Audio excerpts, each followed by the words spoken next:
Впервые в Коми на молокоперерабатывающем предприятии внедряется производство сливочного масла методом преобразования высокожирных сливок.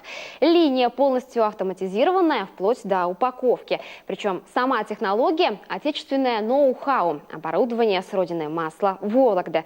Предприятие уже получает заявки на производство вкусного продукта. Маленькая проблема, с которой пока сталкиваются на предприятии – нехватка сырья. Ольга Коняева оценила ситуацию. Планы внедрить что-то передовое на предприятии вынашивали последние несколько лет. И вот мечта сбылась.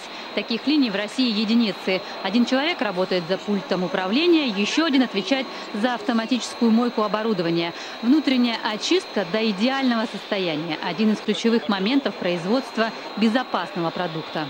Такая же панель выведена в компьютер, и можно управлять процессом с рабочего места оператора.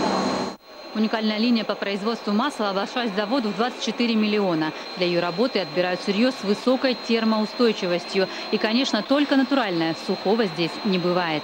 От наших поставщиков молоко сепарируется, получаем сливки 30%. После этих сливки у нас пастеризуется при температуре 110 градусов. Почему именно такая температура? Опять-таки это ноу-хау именно нашего российского метода. Метод преобразования высокожирных сливок для того, чтобы придать вкусовые качества для масла. Они такое, не знаю, если попробуйте, сами заметите, что такой ореховый даже привкус. Именно чувствуется пастеризация молока. Производство такого масла – процесс не из дешевых. Из 20 тонн молока получается лишь тонна масла. Хотя и старый метод путем взбивания не менее затратный. Но именно такой продукт выбирает потребитель. Далее уже нормализованные, то есть стандартные сливки высокожирные, поступают в маслообразователь.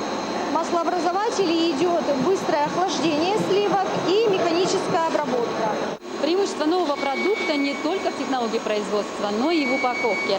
Герметичный контейнер позволяет сохранять вкусовые качества, а также продлить срок годности. Пока длительность хранения такая же – 32 дня. Но со временем, после определенных исследований, ее планируют продлить до 2 месяцев.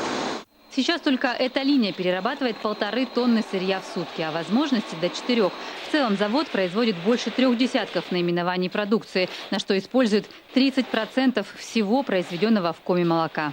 Конечно, завод пока не догружен.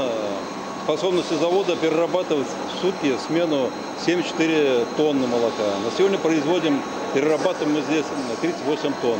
Запасы еще есть, поэтому мы хотим увеличить объемы производства.